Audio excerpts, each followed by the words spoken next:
Welcome to Natural Habitat Adventures, Daily Dose of Nature. I'm your host, Sunny Vanderstar.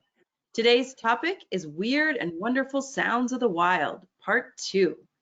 And it will be presented by our fabulous NatHab expedition leaders, Arpita Dutta and Payal Mehta. Ladies, thanks again for being here and for bringing us such an interesting topic. I'm going to turn it right over to you. Thank you, Sunny. Hi, this is Arpita, and for your request, we are again here with part 2, and I'm quite excited as usual. And thank you so much for tuning in today. It's been a pleasure. Even when we talk to each other, you can listen. So it's all about what we hear. That's very important. And this topic came out because the natural world is not just the world of sight. Like we say, oh, how was the sighting? Oh my God, Payal, did you know we got to see this today? I mean, this is how we see it, how we say it, right? We are very anxious, we are very enthusiastic about the sighting. But this world of sound contains secret languages of many living species. I mean, inside the forest, when we enter, it never goes like there is no sound, whether it's a bird call or it's a tiger growl or maybe, small cricket sound. We get to hear so many things. So yeah, we would travel to the areas where we generally go with our NHA in our NHA trips. And so thought we pick up the animals we can come across, just not the sight, but also by the sound we know them that they are there with us. So we start with an amazing mammal, which is also the national aquatic animal of India, and that's the Gangetic River dolphin. And you know what? If you just can't find it, just look for a moment to that picture of the dolphin and just find it out that do you see an eye? I mean, the EYEI in that dolphin. So imagine and look at the color of the water. It's very murky, it's muddy water, right? And evolution has done something to their eyes. I mean, they have lost their ability to see over there because the kind of habitat they live in, they really don't need any eyesight because hardly few like centimeter, then you see nothing. And they have developed this amazing ability of echolocation, using the echoes to navigate in that murky water. And this is not like ocean, they are river, they are freshwater dolphins. So river bed can be shallow or with little dip. So it has a different formation, and there are too many turnings in river, but not in the ocean. And for that, they have developed, more flexible neck than their ocean cousins. Because with the water flow, they need to just, immediately like a slingshot, they need to snap and catch on to their prey. So yeah, how the development happens. And let me tell you, with the evolution, this Gangetic river dolphin and the toothed whale, they are like from the era, from that time till now, they are surviving. We only have these two families which are there. Otherwise, all got extinct. But let's know about it. So we see Gangetic river dolphin in River Ganga and Brahmaputra. So when we visit, you can get to see them when we visit the Nepal-Bhutan trip in the river Narayani. And when we go to Kaziranga to see the greater one-horned rhino in our Grand India wildlife adventure, there we see this dolphin in river Brahmaputra. And of course, that's an amazing view because they don't come out completely, but you get to see them. You can feel that, they are moving around your boat. That's the best and exciting part about it. So yeah, so let me to the next slide. Yeah. So because it's an aquatic mammal, and we know that sound wave travels almost 4.3 times faster in liquid than air. And this and it's and I mean making its journey more speedy and efficient in the water. And sound wave underwater is not just to hear but to see. Imagine, Payal, that you're creating a picture in your mind by just listening to some sound, and that is called the sonar. And for them it's the biosonar. You know how sonar works? And it's so fascinating things. Of course, we talk a lot about sonar, but while going through this, we have heard, you can keep the last picture.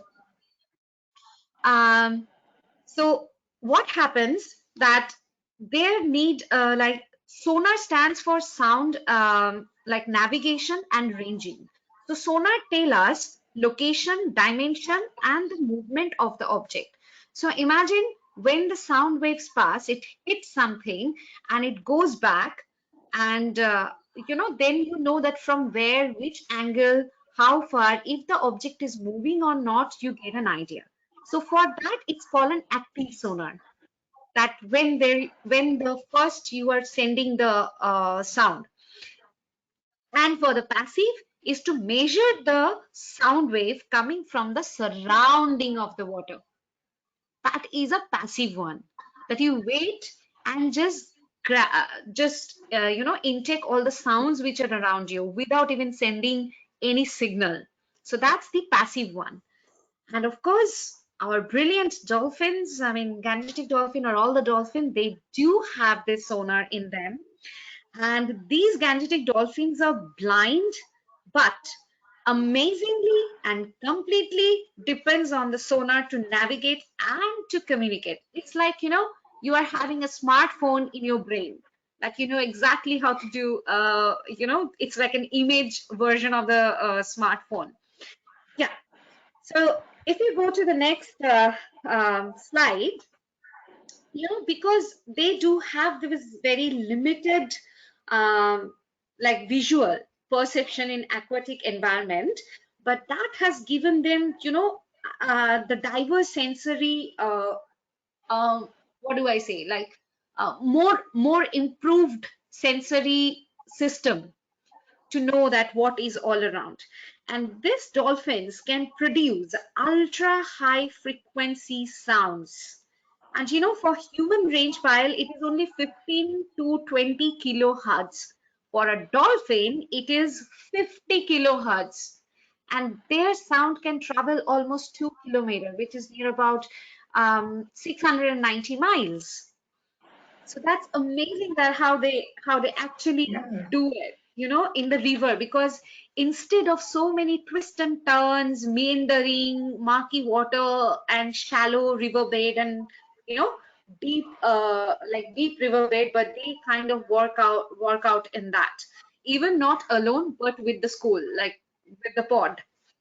And dolphins don't have vocal cords. Like I'm a very chatty person. Like I talk a lot. Everyone knows that I have been given the name Jungle Babbler. Okay. So and so for them, but I do have a vocal cord, but the dolphins doesn't. So imagine without a like vocal cord, how do they do that? So if you go to the next uh, slide, so I would come first that their skull is very weird, just like our weird sounds around the nature. Uh, because if you remember, or if you can just imagine an image of a dolphin skull, you will always see their skull is smoothly connected with their jaw or the beak they have. But Gangetic dolphin has a crest on top of it. Because, first of all, they cannot see, and second thing, this crest helps the melon to push little ahead, where it's used to make it like to capture the sound. It helps like a focus light, rather than a porch light. I mean searchlight. When we put searchlight, how the light falls, it works like that. So it's easier for it to get all the sound waves which are coming back. And to produce different sounds like whistle, clicks, quacks, though our gangetic dolphin doesn't whistle, it's all about clicks. And so three things are the most important thing how they make the sound is the nasal sac, the blowhole, and the melon. So what happens, the first step is like they push the air through the lips of their nasal passage. I mean, imagine the nose has a lip. That's the most incredible thing.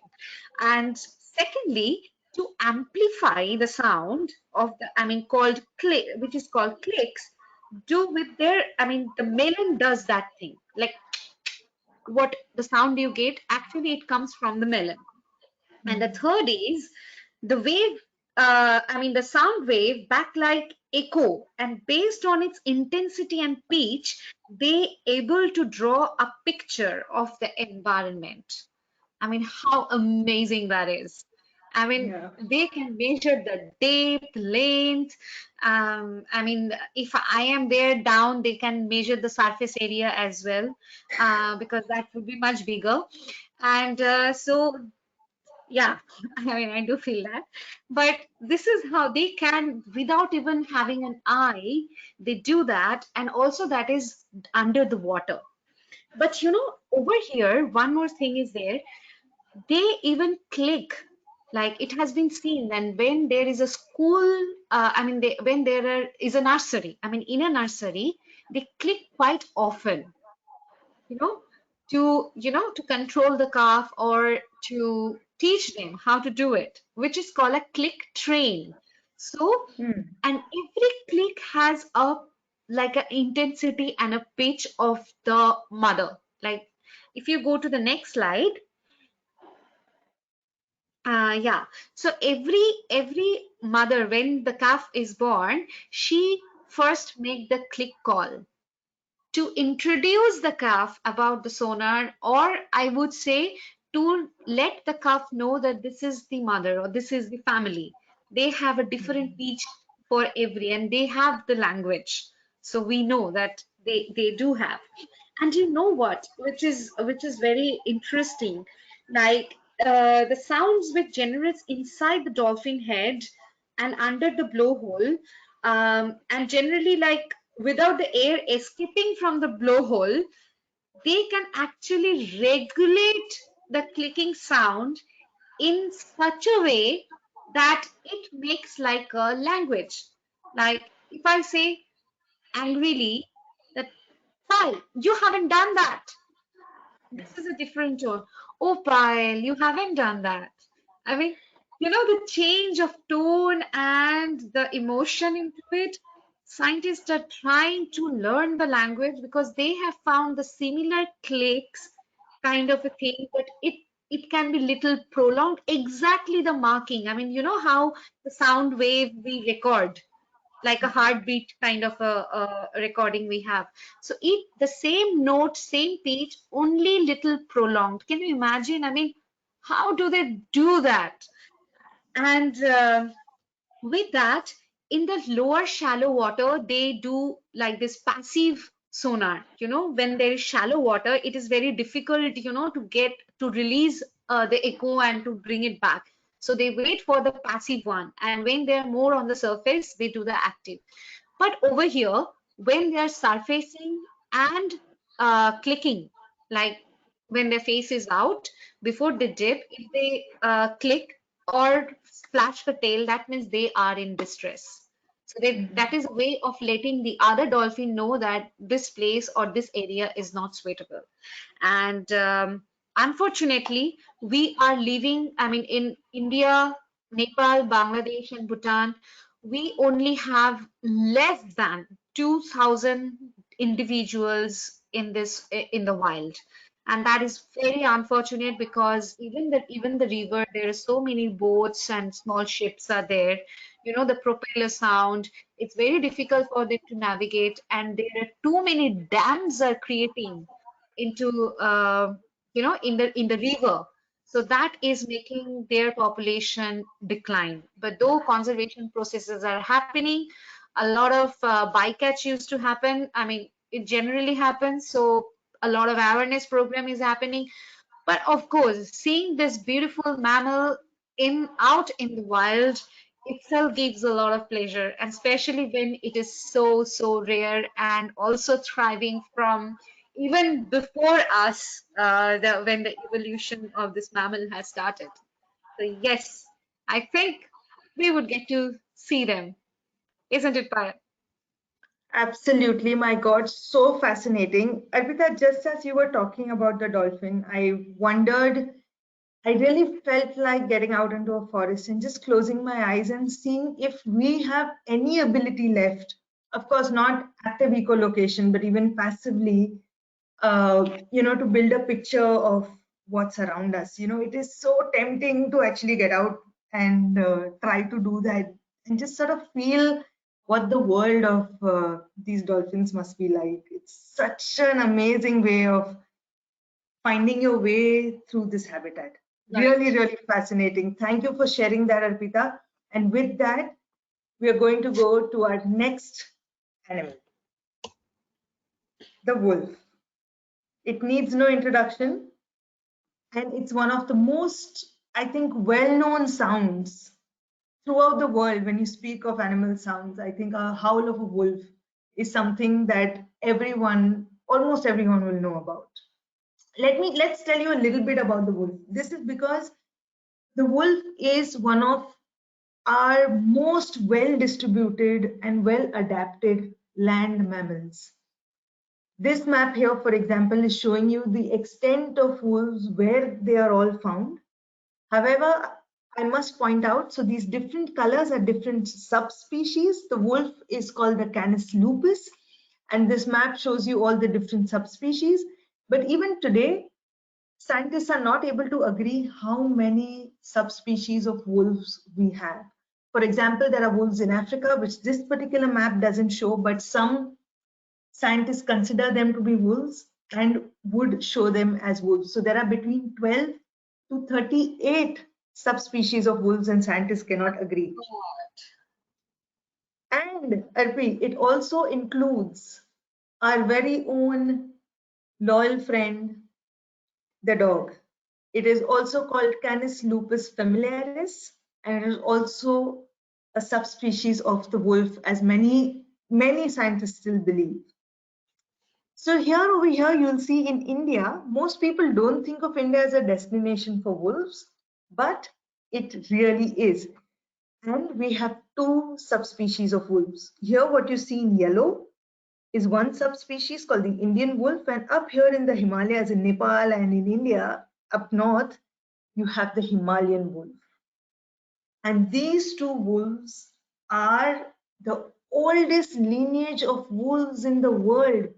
Latest DNA studies have shown that both these populations were one of the first that got separated from all the rest of the wolves in the world. Yeah, so they're the oldest lineage, and like I was saying, they occupy completely different habitats in India. So the Indian wolf, for example, occupies warm, flat, open grasslands, whereas the Himalayan wolf occupies high altitude, cold desert areas, but also they like open areas and rolling hills and things like that. This is what their distribution somewhat looks like. Over here you have the Indian wolf distribution. Over here you have the Himalayan wolf up in the pink. Even though it has such a good distribution, these wolves are not easy to see because they are under a lot of anthropogenic pressure. So they are very shy.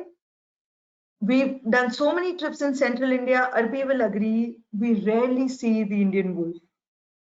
Right. But up here in the snow leopard trips, when we go up to the north, you actually have quite a fair chance, a 50-50 at least chance of trying to spot a Himalayan wolf. Anyway, now these wolves are a large predator, and they are a big social animal who lives in packs, and communication, vocalization is a very, very crucial part of their everyday life, right? They use it for reproductive behavior, for social behavior, and more, even for foraging. And before we learn about the wolf sounds, let's just do a little class on just sound. Just give me a second. So like Arpita was saying, sound has different qualities, right? It has frequency. So if you see this wave here, the more number of waves in a particular time period shows the frequency. More the waves, higher the frequency, lesser the waves, lower the frequency. The second character is amplitude, that is volume. When this sound wave is higher, is lower, it's a quieter sound. The higher the wave, it is a louder sound, right?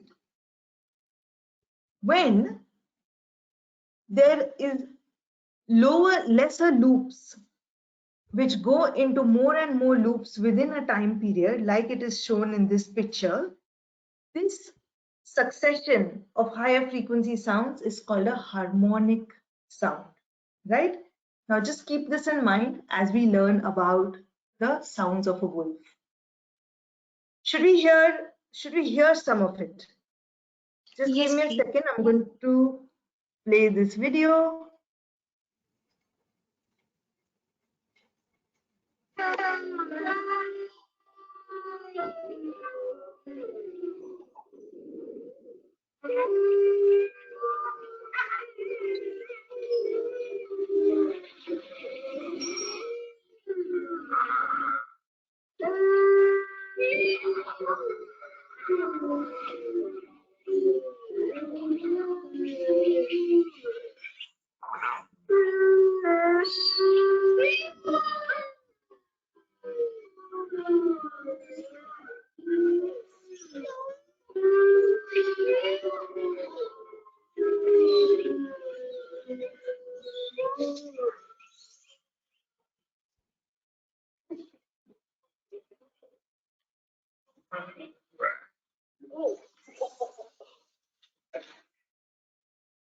Okay.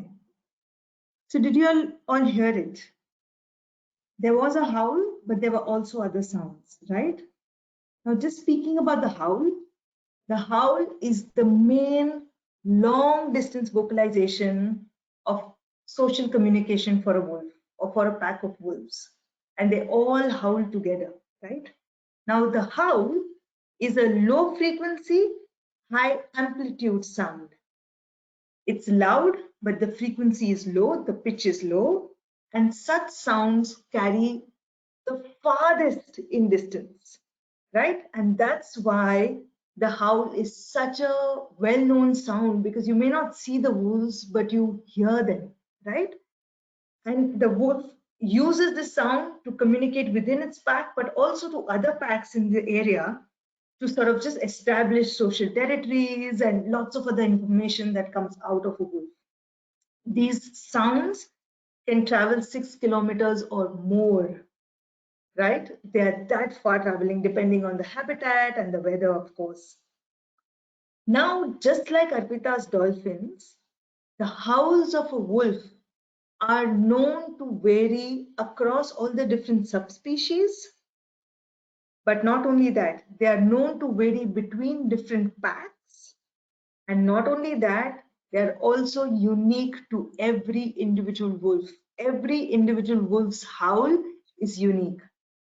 When we were studying about this, it almost reminded me of us, right? Us humans who sound different in different parts of the world. We sound different as a family, maybe, but even individually, we sound different, right? Sorry about that.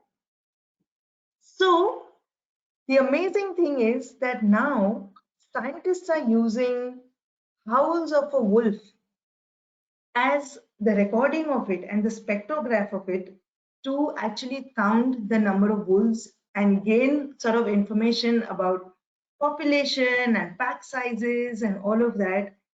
And they're able to do this without disturbing the wolf at all. You can be far away and record these sounds and look at the spectrograms and look at this over here, the graph. wolf number 1, wolf 2, wolf 3, where 3 wolves must have been howling together. And look at this amplitude graph, right? Just by hearing the wolves, you know how many there might be, and maybe even more information than that. Isn't that fascinating? Absolutely.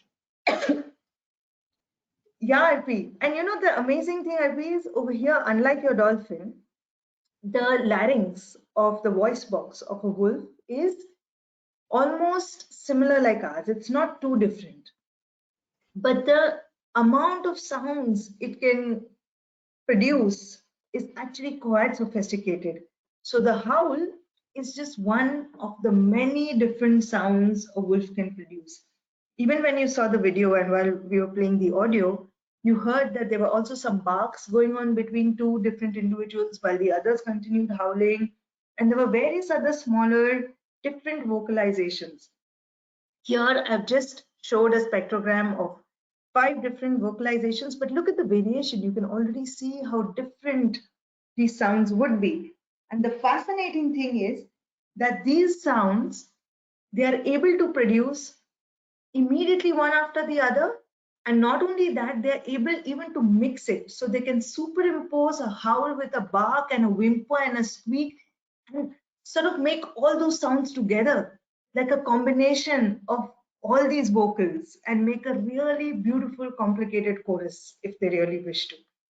So this is what I learned about the wolf, and it totally changed how I look and understand wolves. It's sort of just thrown a whole new light into their lives and their ability and their vocalizations.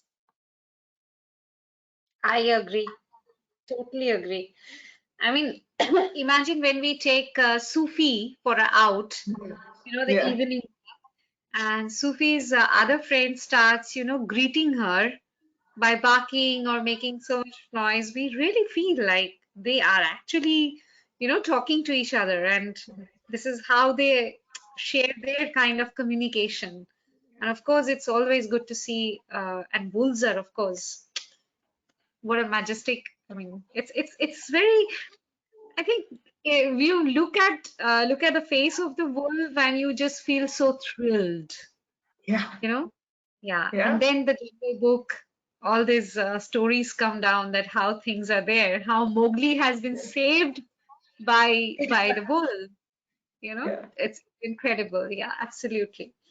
So with the wolf, I mean, it has like so much of frequencies, and how we see a wolf, of course, it changes.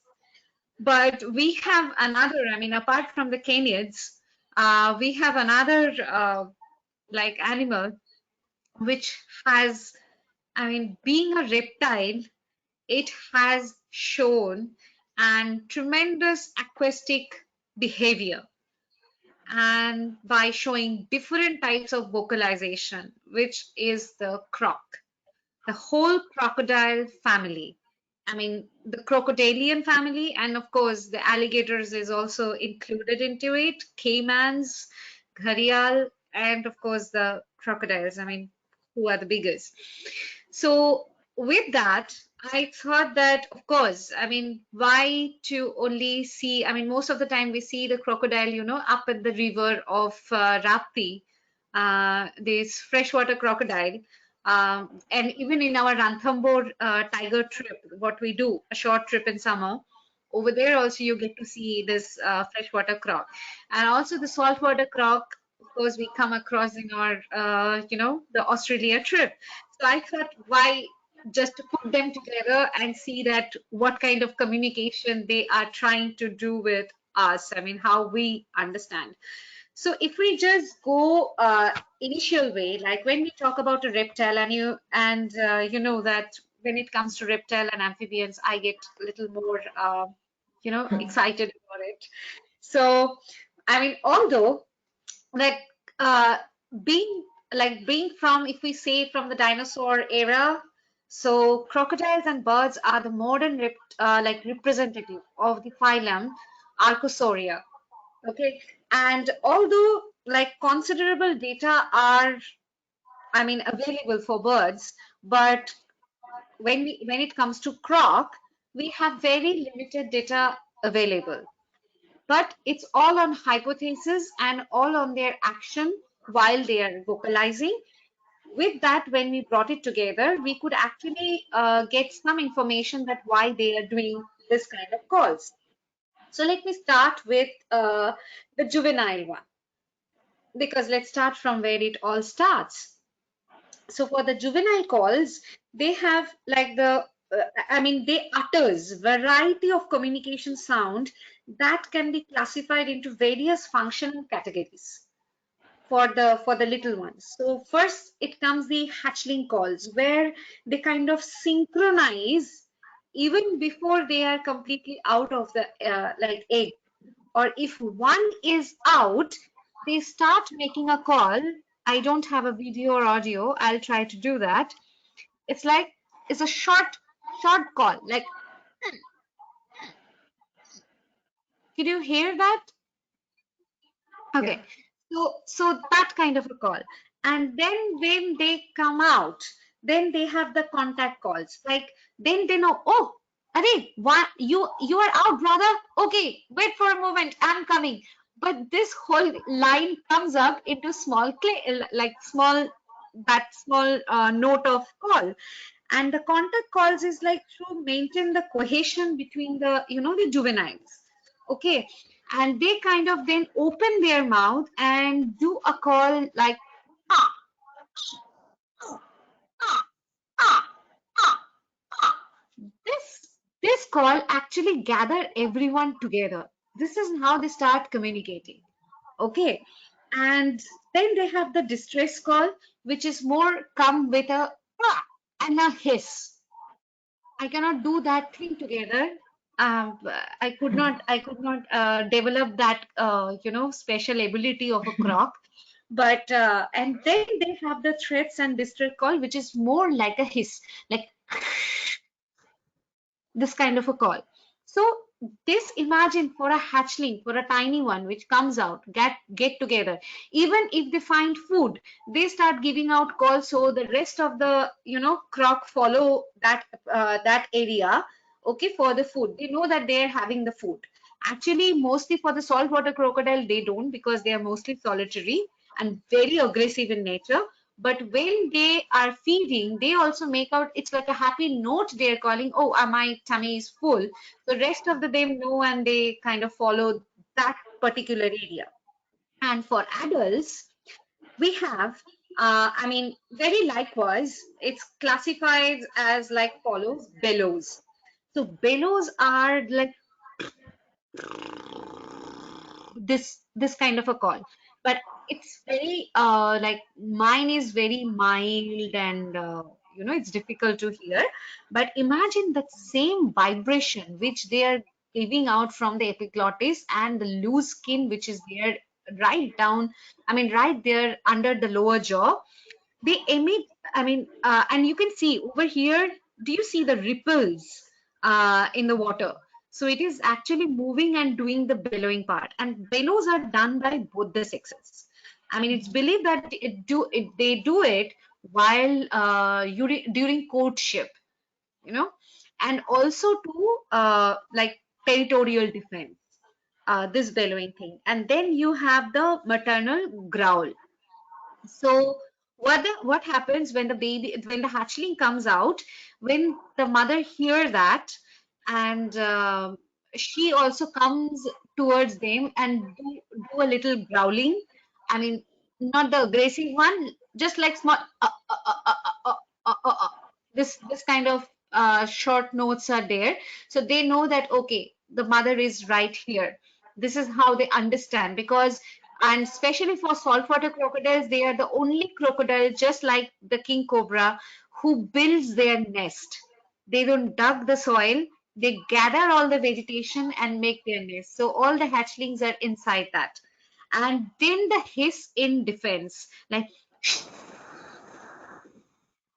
this, is just like a pressure cooker without a whistle. This is how they make the sound. And all this sound or the chorus comes out with the help of the and this is when they hiss actually. This is a saltwater crocodile. Yeah, was threatening us. So yeah, it was difficult to stand in front of him. He's a big guy. So yeah, so this hissing and all this chorus sound actually with the help of larynx and with multi-layered vocal cords. If you go to the next slide, Payal. Should we play the video? Yeah, sure. Okay.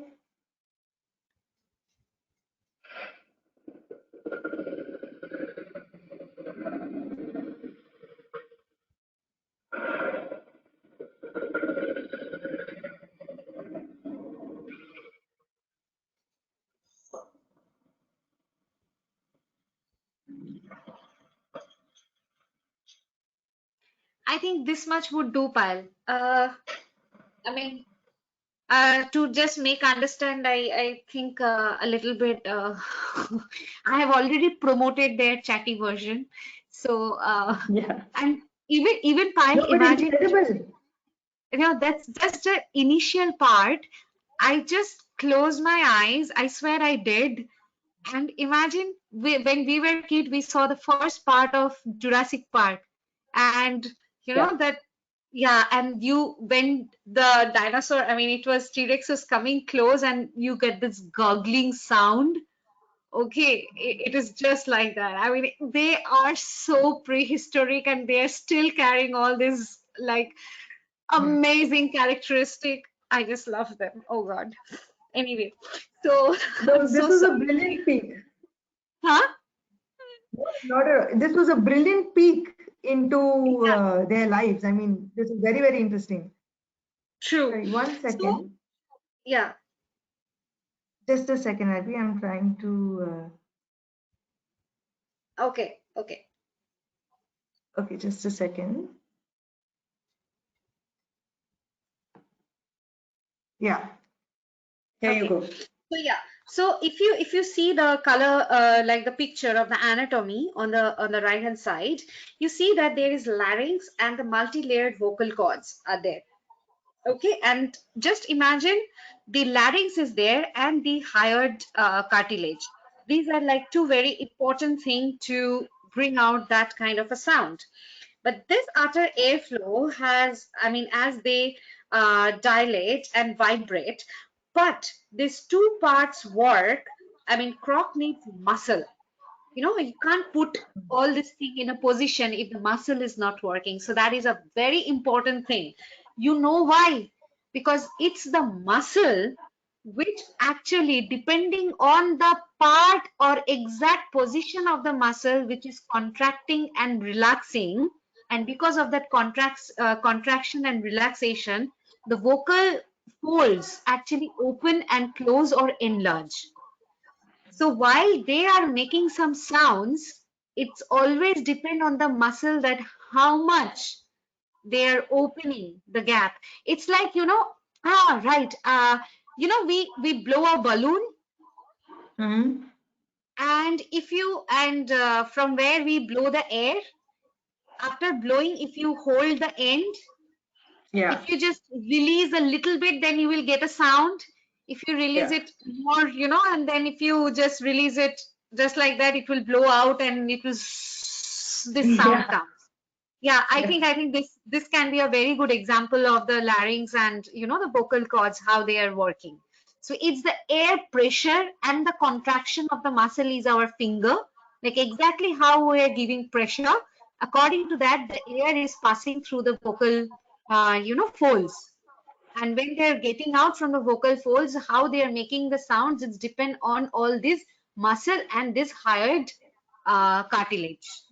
I hope this is an easier way to just understand how the mechanism works. Perfect. But yeah, and you know, when and this all thing happens, and because most of the animals are very territorial, you know, and this vocalization, especially because I'm just saying about, because for saltwater crocodiles, as I have like seen them, witnessed them so closely, and their vocalization is a huge you know, behavior which they have to do. Otherwise, it's like always maintaining a gap, or to just see the cohesion between the even the adults, not only the hatchlings.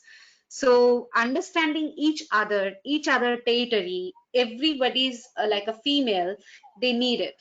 And for any crocodile, even for the gharial, which we again we get to see them in India and Nepal. We don't have gharials anywhere else in the world. And this we see when we see in Rapti, the gharials. Imagine, Payal, so many, like hundreds of hatchlings come to the parent just by a small sound. They know it. That this is, we have to go and, be like to be safe. And with the next picture, uh, this yeah, this is the saltwater crocodile, and it was calling that time. And yeah, I mean, it's been wonderful to be with them, to listen to them, to mimic them. And the best part, Payal, when the hatchlings are there at one pool, I used to go before feeding them. I used to call, I mean, exactly the hatchling call. And everybody starts running, jumping in the water, and it used to come and start, vocalize with me. I think still I'm telling you, still I'm having goosebumps. I mean, I think that's the best feeling in the world when you just know that your babies are like know your voice. I mean, that's the best part about it. Yeah. Was that Incredible. As I've said many times before, Arpi, I wish I can join you in one of your projects where you're looking after some babies, whether it's turtles or crocodiles or whatever it is. But this is incredible, really, for a reptile and all these sounds. yeah.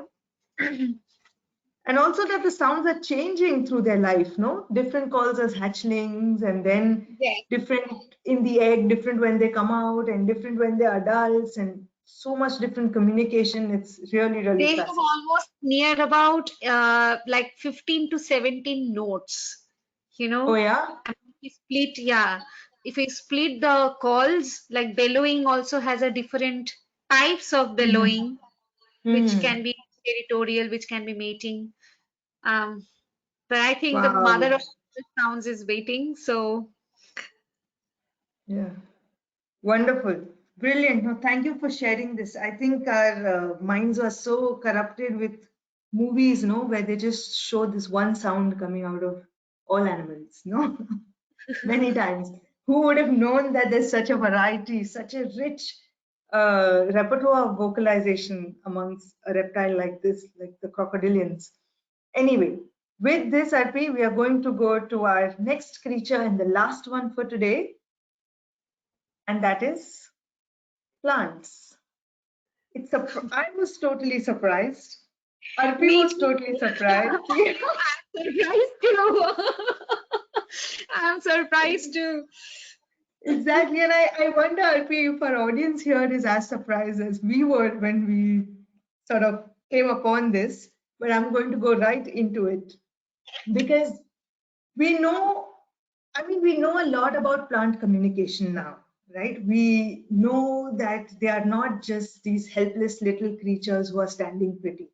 There is a lot going on. They live a full, rich life, including communication. But even still, sound is not something we associate with plants. At least Arpi and I hadn't. And we were thrilled to find out more and more about it. And by sound, I don't mean the mania of plant music that had started in the 1970s, where people all of a sudden started playing music to their plants. And this was kind of criticized later and found to be based on pseudoscience. And this actually, sort of held this whole topic of bioacoustics behind. It sort of hampered this because no scientist then wanted to get into it and sort of learn if those plants had anything to do with sound. But of course, like I was saying earlier, we know of other types of communication. We know about chemical communication, light and touch, and they have very, very sophisticated way of communicating. Right? For example, let's take this little dwarf hammer orchid. right? This orchid, what a clever plant. It coincides its flowering time with the mating time of a particular species of wasp. The flower looks and is like postured like a female. Now, it doesn't stop here. This little dwarf orchid emits chemical signals which exactly ape the female adult wasp. In fact, the pheromones produced by the orchid have been found to be stronger than the actual female wasp, right? And this, of course, attracts the males. Instead of going to the females, they first go to these plants, to the orchid, completely fooled and mistaking them to be the female wasp, and comes and hovers around there trying to mate with this flower, and in the process pollinating the plant, right? So communication is not just about it's about giving and receiving. It's an interaction between similar species or interspecies, right? So this is chemical communication. Another quick example of chemical communication amongst plants is when a plant is getting eaten by a pest or a worm or a caterpillar. This experiment was done on a type of a cabbage family, of a mustard family of plant, and they found that the plant releases chemicals not just to discourage the creature from eating it, but to call a parasitic wasp to come and sort of kill these caterpillars by laying eggs in them, right, and parasitizing on them. So the plant is actually employing a completely different species of insect to come and help it through chemical communication. This is how sophisticated communication in plants is, and these are just two examples that I'm giving.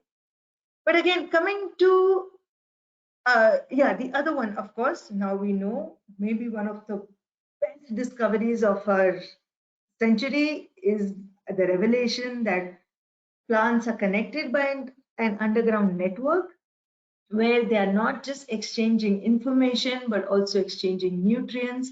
So communication in plants is extremely well developed. But sound, again, right? What do we know of plants and their relationship with sound? Well, we do know that they can hear. And there are multiple examples and multiple experiments that have proven this. And one is buzz pollination.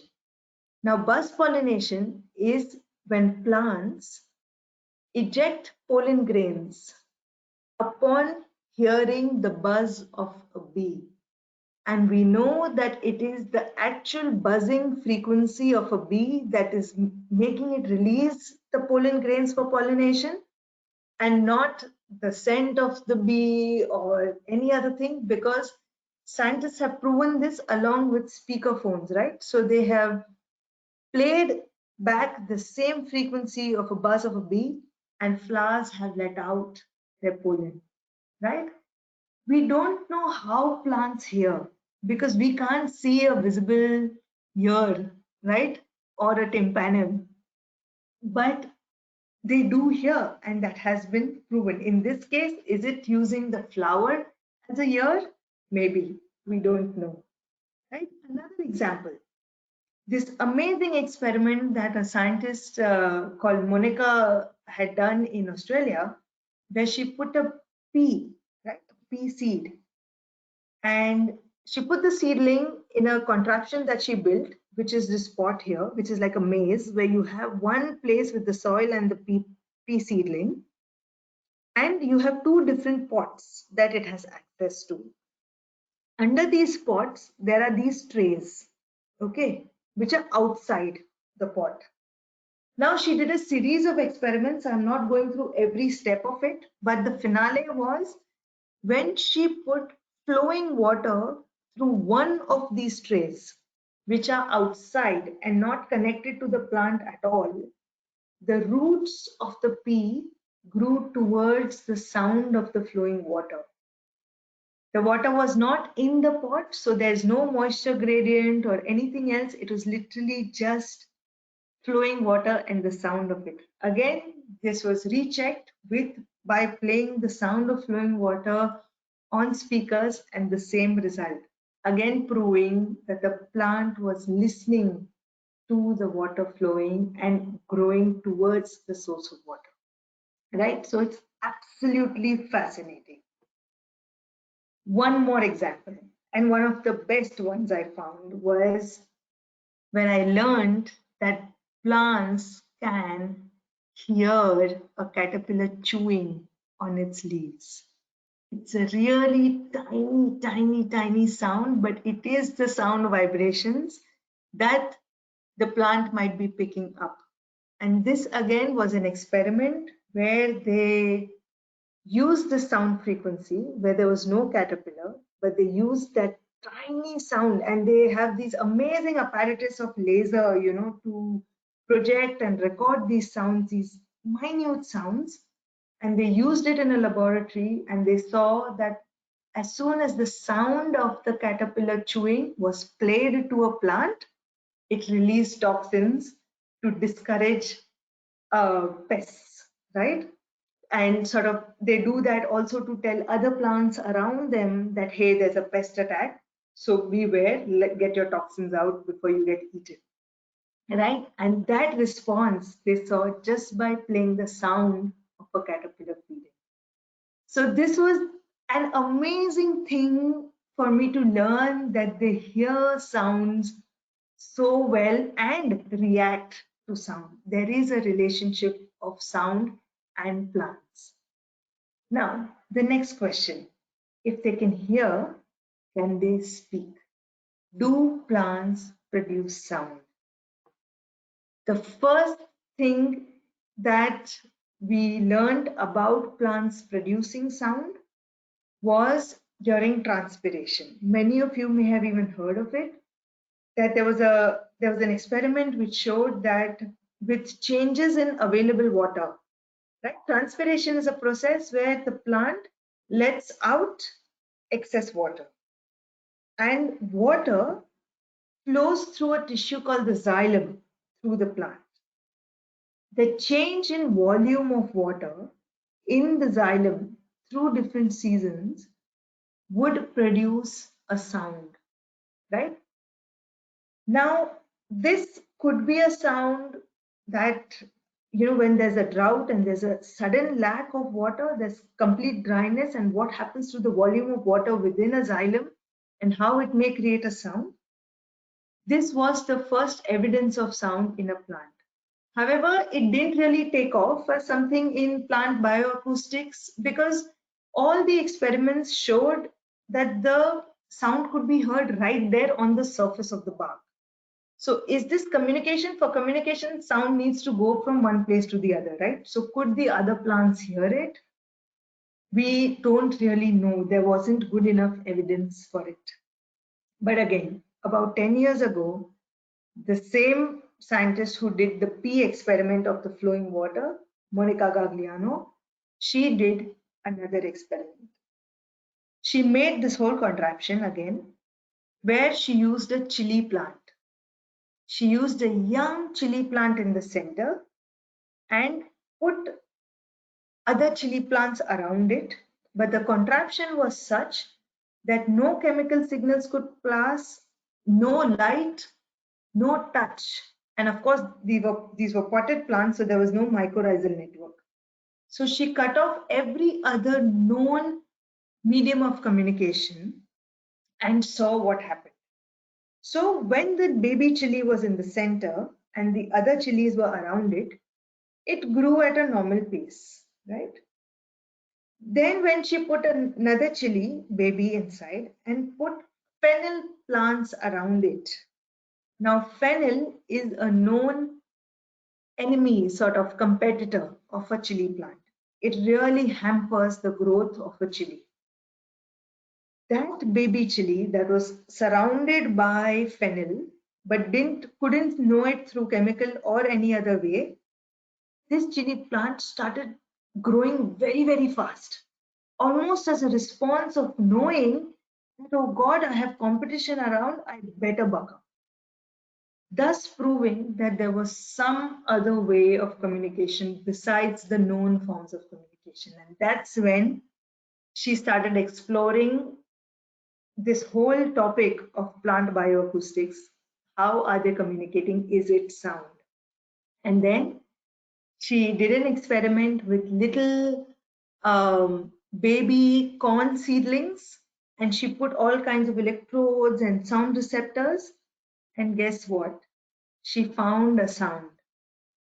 The baby corn, baby little saplings of corn under the ground were making intermittent, what sounded like purposeful click sounds, clicks and pop kind of sound. That sound is a frequency that is within human audible frequency. If we want, we could hear it. Monica Gagliano says if you put your ear close enough and complete silence, if you're listening to a corn seedling growing and you wait, you are likely to hear the sound. It's just that it's very soft and it's under the surface of the ground, and that's why it's very difficult to hear. This was just amazing revelation that they probably even talk, not just hear. How they make the sound, why they make the sound, we still do not know. This is at a very nascent stage. But one of the theories is that maybe the plant is mimicking the sound of insects underneath who help them keep the soil aerated. I'm running out of time. One last quick example of the other sound. The sound we heard, the underground sound that Monica Gagliano found, was the one that propagated through soil, right? Here, they did an experiment with two different plants, the tobacco and the tomato, and you'll be amazed at what they found.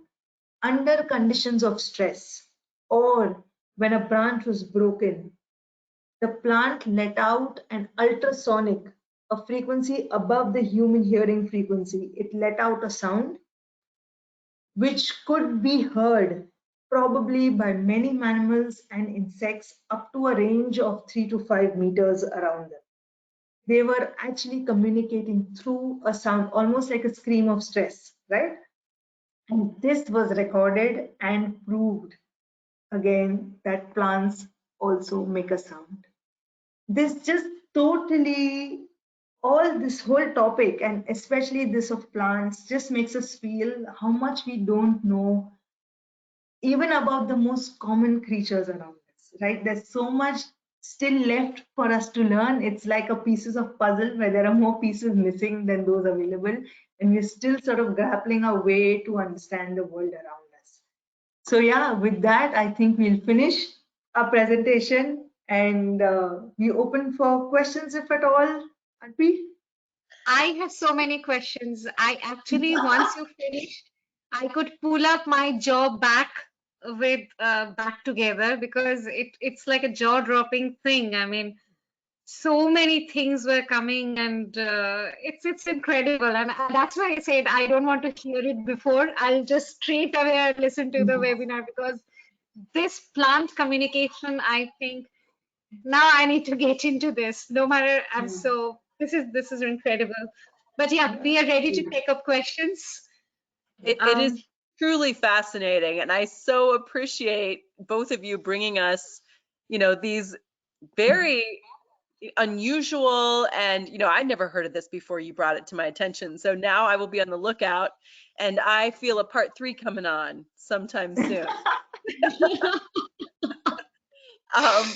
We do have a bunch of questions, so we'll just dive right in and get to a few before our time is up. Regarding the let's see here, the orchids that created the wasp's pheromone. Do scientists have any idea how this happened? How they learned to do this, or is I don't have a precise answer for it, but it is based on co-evolution, where there is enough evidence now that many plants and their pollinators have co-evolved and learned how to change themselves or what they should do or adapt to just make pollination successful, right? So the fig and the fig wasps, I'm sure all of you have heard of them, where every single species of fig has its own species of wasps which pollinates it, right? Similar over here, there is one single species of wasp, that one single species of orchid has learned to ape the pheromones of, right? So we don't know exactly the mechanism, but it is over a long period of evolution that they have learned that who they can partner with and how they can communicate with. Fascinating. Skipping back to the first part of your presentation about wolves, you mentioned that each wolf has its own unique sound. Is that true for dogs as well? Do you know? I'm guessing it should be. I'm pretty positive it should be. I was just telling my husband when I was preparing for this that I'm going to keep a ear out, because in India we have lots of street dogs also. And I want to see if I have the ear, we have the ability to able to identify each dog through their sounds. We've never paid attention to this, but I'm pretty positive that they have their individual sounds. Hmm. At least the howls. I don't know about every different sound that they make, but the howls seem to be unique to each individual. All right, a couple quick ones about crocodiles. Can you just review for us the difference between a crocodile and an alligator? The sound or the basic difference? They didn't specify, so maybe both. Okay, another webinar for that. But yeah, but right now I would say that the crocodile, just the physical differences is if we look into the head, the alligator would have a U-shaped snout, and the crocodile will have a V-shaped snout. The alligator teeth are mostly outside, and the croc teeth would be inside, like the jaw. When they close it, you only see that few visibilities are there. But the alligators, they will have the jaw, the teeth would be outside, I mean outward bending. And of course, the skull, the girth, and the size. Like crocs are in that way, crocs are bigger than, I mean, few crocs, especially Nile and the saltwater crocodiles are much bigger than the alligator. And if we talk about the sound, alligators actually have the bellowing sound is much stronger than the crocs. And it can go on actually for alligator and crocs, it can go on because they have scale differences, they have their muscle differences. Even if we go to the anatomy part, they're quite a different, like we have few basic differences. But just to see whether it's a croc or an alligator, just see the U-shaped faced alligator, V-shaped faced crocodile. Okay, well, I think that's the last question we have time for today, so I'll hand it back to you for closing comments. Payal? Well, what can I say? Arpi, I have to thank you first for bringing these topics to me, these amazing things that you think of. And they go so well that people ask for part twos, and then I get to study about fascinating things. So thank you all listeners for being such amazing audiences who demand for interesting topics and encourage us and motivate us to keep learning about just the most fascinating things about the natural world and sharing it with you. And of course, Sunny, thank you always for being this amazing support behind the curtains. We really, really appreciate it. Yes, absolutely. And thank you so much for everyone tuning in. Hope to see you every time and hope to see you in person someday. You know, my excitement doesn't stop here in webinar. I'm like a small child when I go into the forest. So not to witness the sound like this, but to witness our craziness in the wild. I mean, Payal, Harsha, and all the ELs who are working all around the world. I think we have we have those clicking sound, which tells us that this is the time to go crazy, and we just go. And thanks to all of you for, being with us. It's been always a pleasure. Have a great day and a wonderful evening. Take care. Bye, Sunny. You too have a great day. Bye. It truly is a Bye, pleasure everyone. to join you guys. And I want to thank everybody who tuned in. Please join us again tomorrow for our next Daily Dose of Nature. You can check out this week's lineup, including registration links, on our website at nathab.com/webinars. We did record today's presentation, and we will have the replay available on our website soon. With that, I'll conclude the webinar. Have a wonderful day, everyone.